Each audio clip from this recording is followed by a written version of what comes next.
મુખ્યમંત્રી ભૂપેન્દ્ર પટેલની અધ્યક્ષતામાં યોજાઈ કેબિનેટ બેઠકમાં રાજ્યમાં વરસાદના કારણે થયેલા નુકસાન, નવરાત્રિના તહેવારની તૈયારીઓ અને સુરક્ષા સાથે ગૃહમંત્રી અમિત શાહના પ્રવાસ અને શિક્ષણ, મહેસૂલ, આરોગ્ય સહિતના મુદ્દે થઈ ચર્ચા।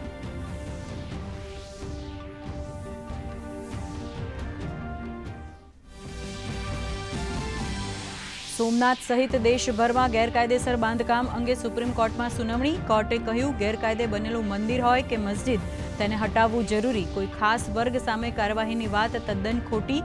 ગેરકાયદેસર બાંધકામો સામે કાર્યવાહી રહેશે યથાવત।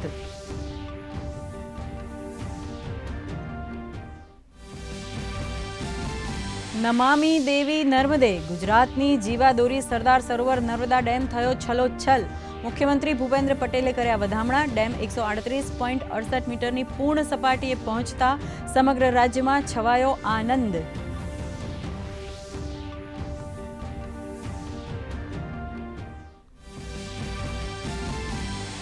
ગૃહ રાજ્યમંત્રી હર્ષ સંઘવીએ કહ્યું, આ વર્ષે મોડી રાત સુધી યોજાશે ગરબા। લાઉડસ્પીકર બંધ કરી મોડી રાત સુધી કરી શકાશે ગરબા। વેપારીઓ પણ મોડી રાત સુધી કરી શકશે વેપાર। નવરાત્રિને લઈને રાજ્યમાં પૂરતી વ્યવસ્થા।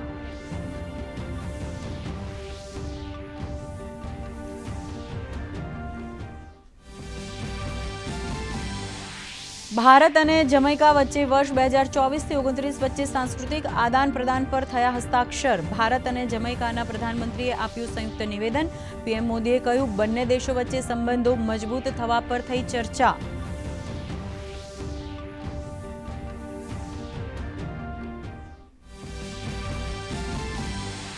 જમ્મુ કાશ્મીરમાં ત્રીજા અને અંતિમ તબક્કા માટે યોજાઈ રહ્યું છે મતદાન। બપોરે 1 વાગ્યા સુધીમાં 44.08% મતદાન।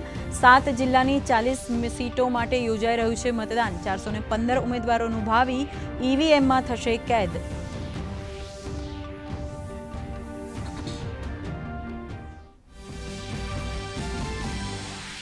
ઇઝરાયેલની સેના લેબનાનમાં ઘૂસી હિઝબુલ્લાના ઠેકાણા પર શરૂ કરાયું ગ્રાઉન્ડ ઓપરેશન।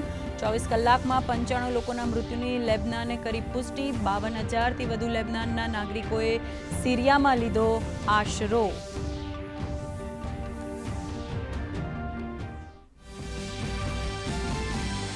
સપ્તાહના બીજા કારોબારમાં ભારતીય શેરબજાર સામાન્ય ઘટાડા સાથે રહ્યું બંધ। સેન્સેક્સ 84,266 પર અને નિફ્ટી 25,796 પર રહ્યો બંધ। એનર્જી સેક્ટરમાં જોવા મળ્યું વેચવાલીનું દબાણ। સોના ચાંદીના ભાવમાં જોવા મળી રહ્યો છે વધારો।